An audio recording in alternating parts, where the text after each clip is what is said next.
करते हैं question number 15 को। क्वेश्चन नंबर 15 है the difference between the compound interest and the simple interest on a certain sum for 3 year at 10% per annum is ₹93। Find the some.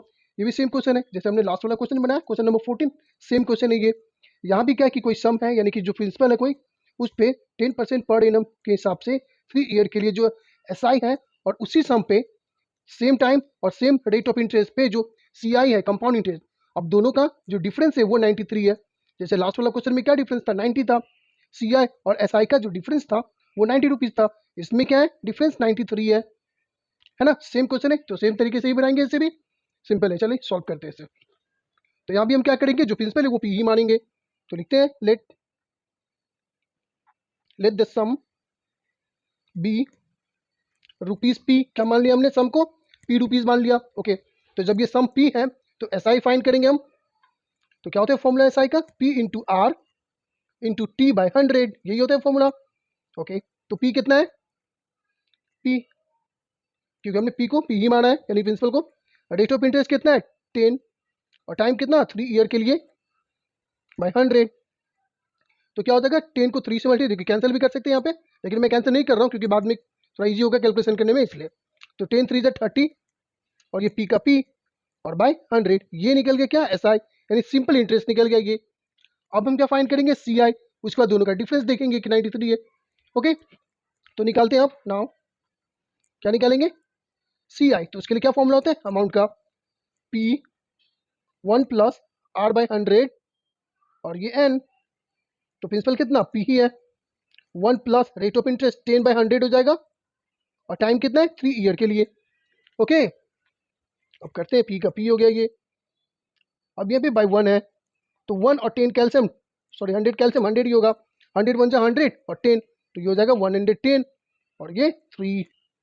Okay, तो P into, अब क्या करेंगे 3 time लिखना है इसे, तो 110 बाई 100, 110 बाई 100 इंटू 110 बाई 100 हो गया। अब यहाँ पे इसे रिड्यूस करेंगे, ये जीरो से ये जीरो कैंसिल, ये जीरो से ये जीरो कैंसिल, और ये जीरो से ये जीरो कैंसिल। ओके, तो क्या रह गया अब ये 11 इंटू 11 इंटू 11, तो 11 11 से कितना होता है 1 to 1। अब फिर से 11 से मल्टीप्लाई करना है इसे, 1 to 1, ये 1 2 1 3 2 1 3, ये 1, तो क्या आ गया 1331, 1331, और ये P, तो P का P बाई कितना हो जाएगा 100 और 10 का मल्टीप्लाई 1000, ये निकल गया अमाउंट। क्या निकला अमाउंट। हमें क्या फाइंड करना है, सीआई। सीआई का क्या होता है फॉर्मूला, अमाउंट में से प्रिंसिपल को माइनस करते हैं। अमाउंट कितना है 1331 P, okay, by 1000, minus principal कितना है P ही है, तो P बाई 1। ओके, 1000 और 1 कैल्शियम 1000 ही होता है।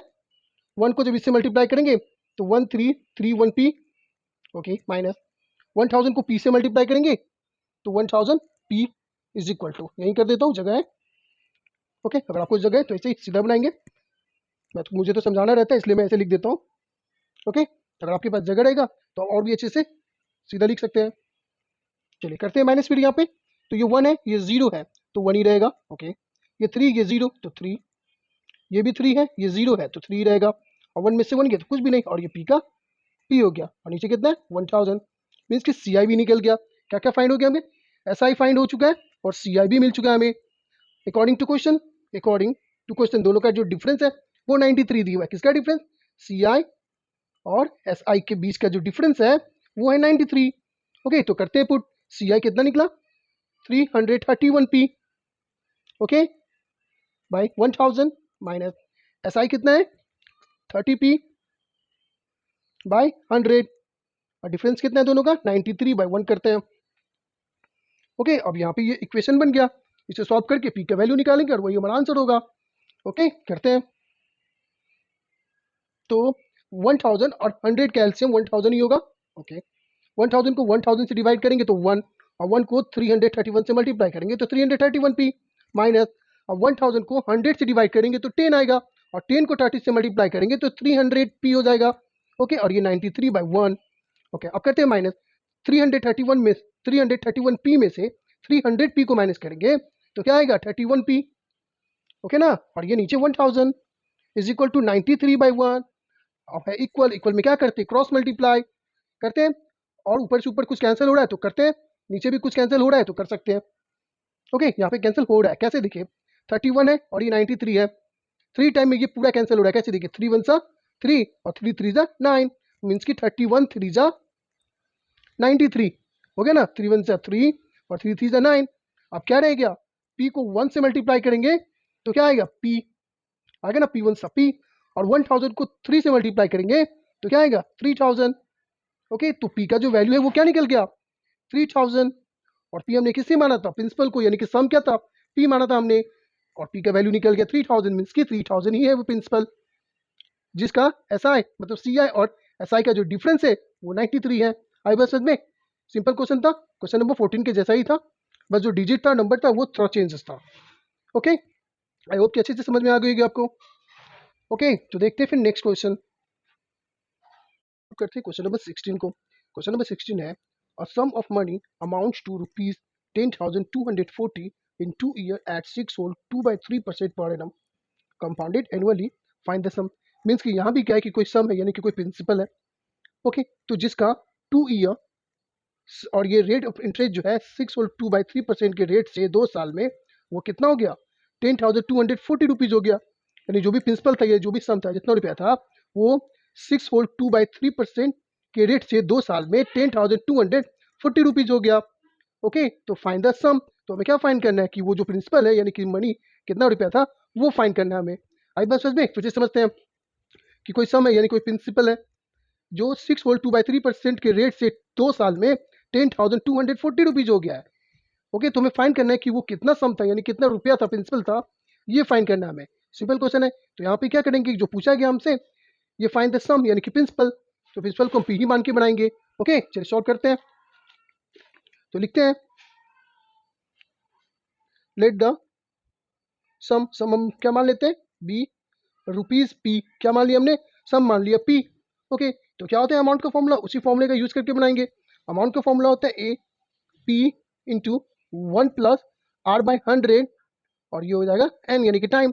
अब देखिए यहाँ पे अमाउंट निकालना नहीं है हमें, क्यों, क्योंकि अमाउंट गिवन है, तो यहाँ पे अमाउंट के बदले में हम क्या लिखेंगे, जो ए है ना अमाउंट के लिए, ये तो अमाउंट हमें फाइंड नहीं करना है क्योंकि ये गिवन है, तो इसके जगह पे हम क्या लिखेंगे, अमाउंट, कितना अमाउंट है 10,240 रुपीज इक्वल, और पी हमें नहीं पता है, पी हमने पी ही माना है तो पी रहने देंगे, 1 प्लस रेट ऑफ इंटरेस्ट। अब रेट ऑफ इंटरेस्ट कितना दिया हुआ है, ये लिख देता हूँ यहाँ पे, कितना 6 होल 2/3% ये दिया हुआ है, तो ये मिक्स में इसको चेंज करेंगे तो 3 6 18 टू 20, यानी 20/3% है ये। ओके ना, तो यहाँ पे क्या लिखेंगे 20/3 इंटू 100। ओके ना, समझ में आ गई। और ये एन यानी कि टाइम, तो टाइम कितना है 2 ईयर, ये हो गया। अब यहाँ से पी का वैल्यू फाइंड करेंगे, वही हमारा आंसर होगा। ओके, तो ये 10,240 रुपीज़, और ये पी का पी रहने देंगे, ब्रैकेट 1 प्लस यहाँ पे 20 का 20, यहाँ पे कुछ कैलकुलेशन करना है, अगर आपको रिड्यूस करना है तो कर सकते हैं 3, तो ये 300 हो जाएगा, और ये 2 मैं नहीं करता हूँ क्योंकि बाद में इसको कट ही करना रहता है, तो ईजी हो जाता है। ओके, पी का पी हो गया ये। अब यहाँ पे बाय 1 है तो 1 और 300 कैल्शियम 300 ही होता है। ओके, तो 300 को 1 से मल्टीप्लाई करेंगे तो 300, और ये 20 प्लस हो जाएगा तो 320, और ये पावर 2 है। फिर से 10,240 रुपीज़। ओके, पी इंटू, अब यहाँ पे क्या इसको 2 टाइम्स लिखना है, तो 320 बाई 300, फिर 320 बाई 300। ओके, अब बस कैलकुलेशन करके पी का वैल्यू फाइंड करना है, तो करते हैं, ये जीरो से ये जीरो कैंसिल, और ये जीरो से ये जीरो कैंसिल हो गया। अब क्या करेंगे, 2 1 सा 2 6 सा 12, 2 1 सा 2 5 सा 10, ये जीरो का जीरो, 2 8 जा 16, ओके 2 8 जा 16, 2 7 सा 14, 2 5 सा 10, ये कैंसिल हो गया। अब ये कैंसिल नहीं हो रहा है, ये भी इससे कैंसिल नहीं हो रहा है, ये भी नहीं हो रहा है। ओके, अब एक चीज़ इसमें है कि यहाँ इक्वल है, तो हम जानते हैं इक्वल में क्या होता है, क्रॉस मल्टीप्लाई होता है, और ऊपर से ऊपर अगर कैंसिल हो रहा है तो कर सकते हैं, तो यहाँ पे कैंसिल हो रहा है, कैसे देखिए 8 से ही कैंसिल करते हैं, 8 1 सा 8, अब ये 10 है ना, तो क्या हो जाएगा 8 1 सा 8, तो ये 22 हो जाएगा, तो 8 2 जा 16 हो जाएगा, तो क्या बचेगा 6 बच जाएगा, तो 64 हो जाएगा, 8 8 जा 64, ये जीरो का जीरो, मीन्स कि 8 टाइम में ये कट गया। अब क्या यहाँ पे 32 है तो फिर से कैंसिल हो रहा है, कैसे 2 1 सा 2, 2 6 जा 12 हो गया, 2 6 जा 12 हो गया, 2 4 जा 8, और ये जीरो का जीरो हो गया, 16 1 जा 16, और 16 4 जा 64, ये जीरो का जीरो, मीन्स कि ये पूरा कैंसिल हो गया, ऊपर में कुछ नहीं बचा हुआ इधर। यहाँ पे 40 है, तो लिख देता हूँ जो भी बचा हुआ ये, तो ये 40/1 हो गया ये, इज इक्वल टू, यहाँ पे ऊपर में कुछ भी नहीं है, पी है सिर्फ पी, और नीचे कितना है 3 इंटू 75, तो इसको मल्टीप्लाई करते हैं, 3 5 से 15 हो जाएगा, ये 1 बच गया, 3 7 से 21 और ये 22, ओके ये बच गया।